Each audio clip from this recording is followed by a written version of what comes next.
Bismillahirrahmanirrahim. Assalamualaikum warahmatullahi wabarakatuh. Di video kali ini admin ingin kembali berbagi informasi update buat rekan-rekan semua, khususnya buat rekan-rekan yang P4, P3, dan P2 yang akan berubah statusnya. Yang P4 bisa naik P3 dan yang P3 bisa naik ke P2. Nah, jadi silahkan disimak saja videonya dengan baik, jangan di skip agar tidak salah dalam memahami informasi yang admin bagikan. Jika ada suara-suara berisik, abaikan saja rekan-rekan ya. Oke, kita lanjut saja ke info intinya.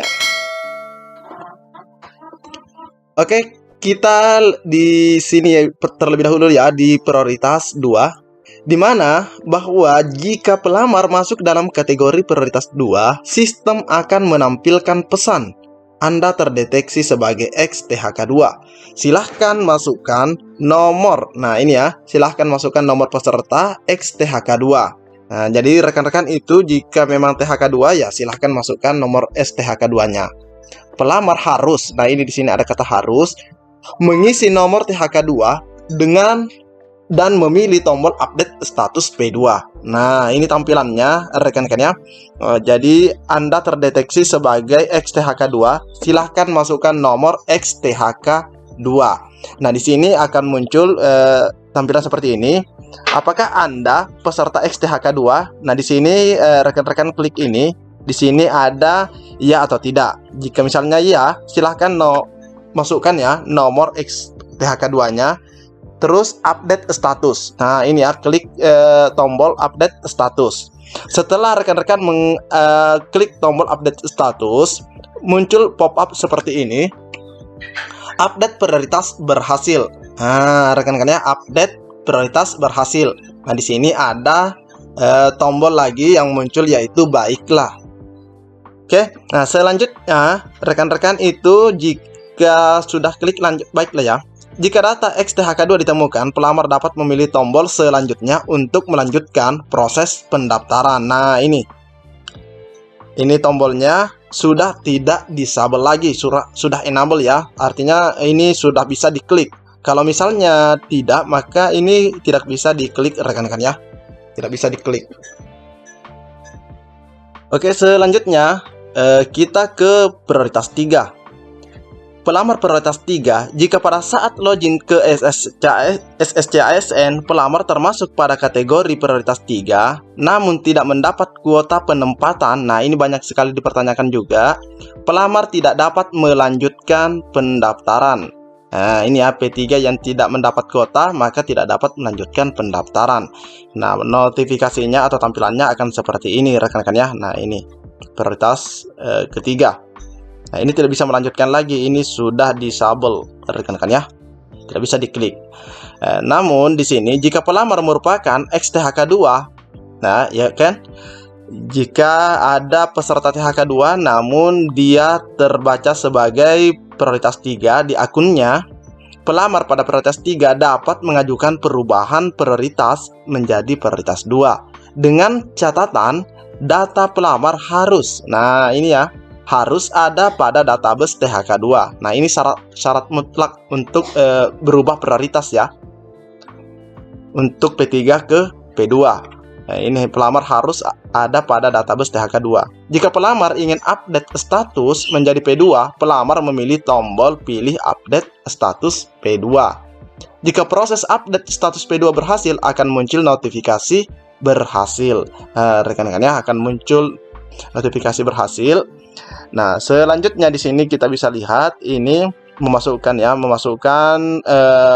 kepesertaannya, dia sebagai THK2 dan ini adalah nomornya dan ada tombol update status. Update status ya ke prioritas 2. Nah, akan muncul pop-up atau notifikasi update prioritas berhasil. Nah, selanjutnya perubahan prioritas berhasil dilakukan. Update status prioritas yang dijelaskan pada poin kedua hanya dapat dilakukan apabila pelamar merupakan THK2.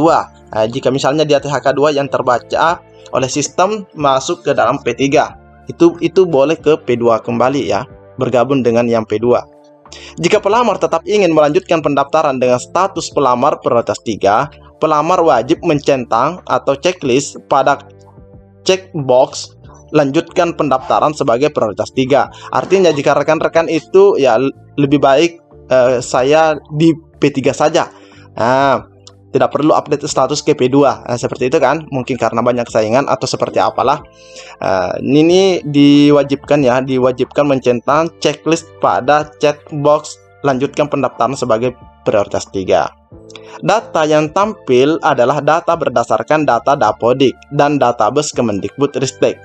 Jika terdapat perbedaan, harap menghubungi layanan helpdesk Kemendikbudristek. Dapat diakses melalui, nah ini ya, portal Kemendikbudristek, atau dapat P3 ke Kemendikbud ya, atau dapat menghubungi, nah ini call centernya 1500997. Pelamar dapat melanjutkan pendaftaran dengan memilih tombol selanjutnya. Namun apabila pelamar tidak mendapatkan informasi tombol selanjutnya tidak aktif atau disabel.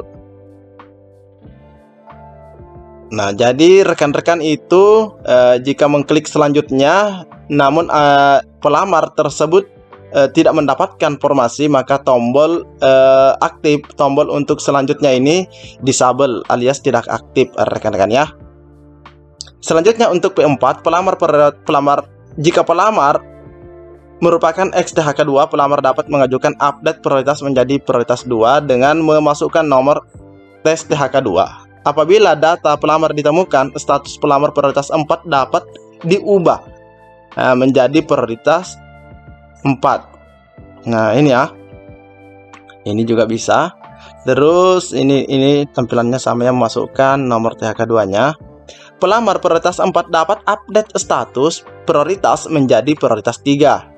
Jadi yang P2 bisa ke P4 dan P4 bisa ke P3 apabila pelamar adalah guru yang mengajar di sekolah formal negeri dan terdaftar di Dapodik selama 3 tahun atau 6 semester. Nah, ini tampilannya ya. Ini notifikasinya.